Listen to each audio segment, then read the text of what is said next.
Finals just got its first balance patch of Season 6. We'll go over a few notable mentions and discrepancies with the update, even some hidden details that didn't get brought up for Season 6. We have more social updates and even a live stream from Oscar this morning. We'll go over the highlights with that and the notable mentions. We got a ton to talk about. What's up, world? It's Utopia back in with another video. Today we're checking out all things the finals. Okay, so let's just jump right into the update. Of course, as always, we have Oscar's opening statement here, although they're calling this one 6.1 or 6.1.0. Although Oscar mentioned yesterday this would be 6.1.1. Not exactly sure why they're calling this one 6.1. Although yesterday's update was just a shop update, but they're being labeled the same, so there is some confusion there. However, this is the first real update of Season 6. As he mentions here, it's featuring some much needed balance change to the AR-220, increasing its damage and a whole bunch of bug fixes with everything from invisible contestants to anonymous mode. We also do have another world tour here. This one is quite unique though. As he mentions, this is Alpha Octas, as they do continue sponsoring that.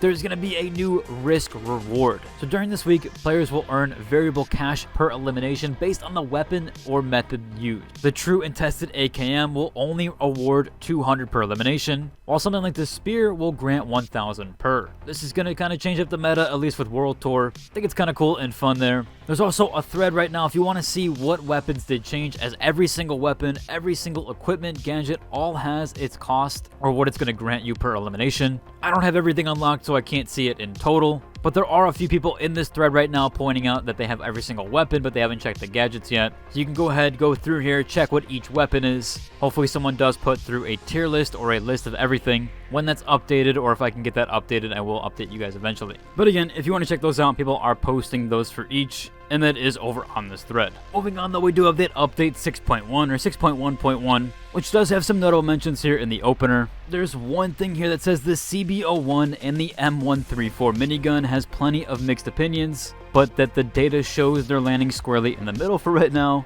Quite surprised on that, but if they have the data to back it up, it does make sense. Going back to World Tour for a second here, the featured arenas are Las Vegas Stadium, Skyway Stadium, Kyoto, and Fortune Stadium. So a bit of a mixed batch there. Now we have the balance changes with several dev notes here. So the ARN-220 just got a damage increase from 15 to 17. The dev note here was that the ARN has not performed as well as initially expected since its release, so this change is a small nudge to make it more effective. They're not 100% sure that it solves its effectiveness, but it should help while they dig further into the performance data and figure out how else they want to improve it. There's also a secondary dev note here, again just going over those mixed initial feedback for the CB01 and M134 minigun. They said they're not in a rush to change what they did for the weapons in 6.1, or at least with the release of Season 6. They'll give a little more time to settle in the meta, then they'll check again to see how they're performing once players have had more time to adapt to them. Glad they buffed the ARN-220. Again, that was something in both preview events that creators and players kind of agreed on, that it was the weakest of the three, and that it really got outshined by the XP54 buff, which I was surprised about because normally they want to highlight the new weapons, but it does feel like it's more in line. You can see the comparisons here from the original preview,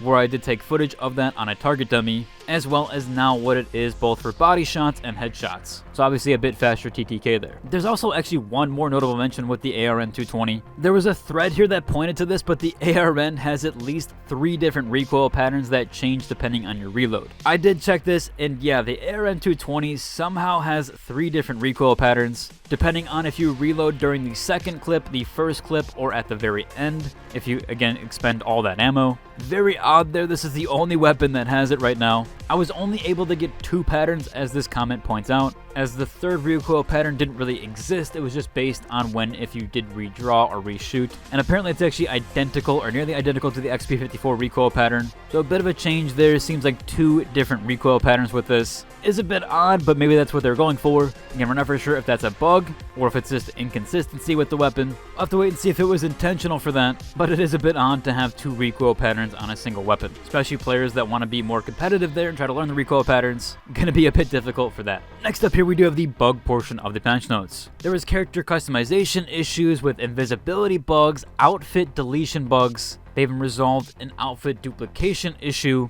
which I actually had and I believe did experience even in the preview. I had a weird bug there with checking out with an outfit, but that was fixed in the second preview. It also looks like it was fixed for launch as well, but the duplicate outfit still appeared for me. They also have billboards now display correct outfits. and the Amethyst Cash Earned badge requirement is now corrected. Bug ones were removed. So if you did have that one, you might have had it removed. Controller had some fixes here, where the feedback sent screen can now be exited properly. There was also one for controllers for weapons with the M134 minigun. Aim assist now properly functions on controllers. For gameplay fixes, they fixed a major issue where you can't shoot after respawn bug, and they resolved a weapon sight texture and ADS alignment issue. For maps, the practice range did add the trophies for Season 5 leaderboards. You can now see those in practice range, so they did add those 3 leaderboards there. For the private matches, they UI cleaned up for game mode, info, and lobby creation screens. Although I don't instantly recognize the differences here. If you guys know the difference with that, let me know. Rendering and UI, they fixed motion blur artifacts and resolved a stretch background image issue. We do actually have another security and anti-cheat change here,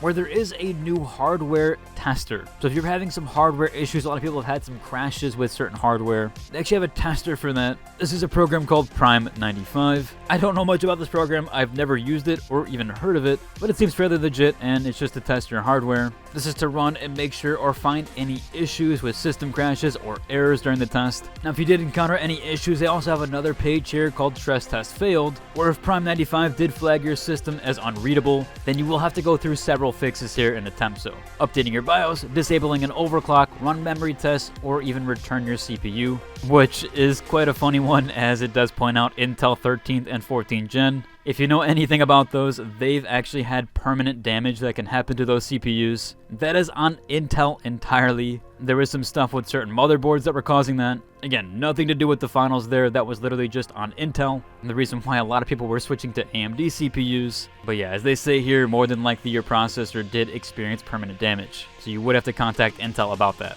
You can also underclock your CPU. Again, if you know anything about that, there's several videos on it. It's fairly simple and easy, but do be wary on that. You will need to know your way around a little bit of the BIOS. Again, links to everything, Prime 95, the hardware test, and the stress test page as well. Now, as I mentioned earlier, we do have those notable mentions from Oscar's live stream. This happened today, and that was for the Risk Reward World Tour. There's been a lot of discussion around Game Pass and the XP bonus. So the one main notable mention here is that Oscar mentions how long the XP boost with Game Pass is. He does say that it is actually permanent. Now, you will need to renew and retain your Game Pass subscription. So if you do no longer have Game Pass, you won't have the XP boost. But as long as you're on Game Pass and are subscribed, you can then get that XP boost in game. I really wish they would address the discrepancies there with Xbox Game Pass, PC Game Pass, and Ultimate Game Pass. I'm still not exactly sure. It seems like you do need Ultimate Game Pass. It also seems like you cannot play through the Steam client, that you will actually have to download it on the Xbox client or the Xbox Windows Store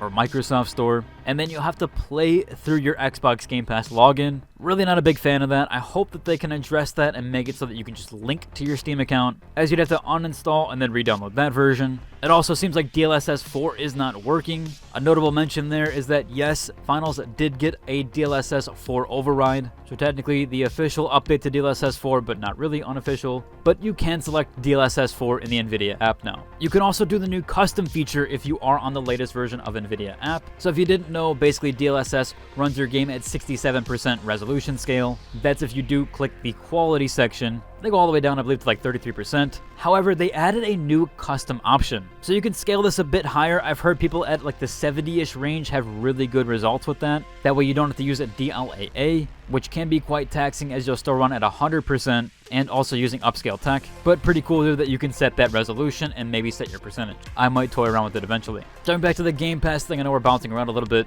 but you can actually get the Xbox Game Pass bundle, the Striker bundle, technically for $1 if you are using the trial version of Game Pass. Again, I do believe you need the ultimate version, so make sure you're getting the ultimate version of PC Game Pass. And if you can, claim it for $1. If you've had PC Game Pass recently, more than likely you won't get that option or that discount. And again, as this person points out, you'll need to link your Embark ID with your Xbox account, download the game using the Xbox app, and launch the game using the Xbox app. But you more than likely won't be able to override the DLSS, as Xbox is kind of locked down in that regard. Although, as this commenter points out, on PC, whatever tier the $1 trial gives you will work with that. Maybe you didn't need Ultimate version, maybe you just had to launch through the Xbox app. Again, super unfortunate. I really do hope that they bring this to Steam, or at least able to link the two together. On to our last minute mentionables here. This first one is from a smaller creator, but I figured I would feature this. He does some really fun and funky and cool animations. This one is called The Life of Heavy. And they also did one, The Life of the Light. There's some funny animations with the finals that kind of remind me of Carbot animations. I'm sure this video will blow up on its own, but I'll link to it down below,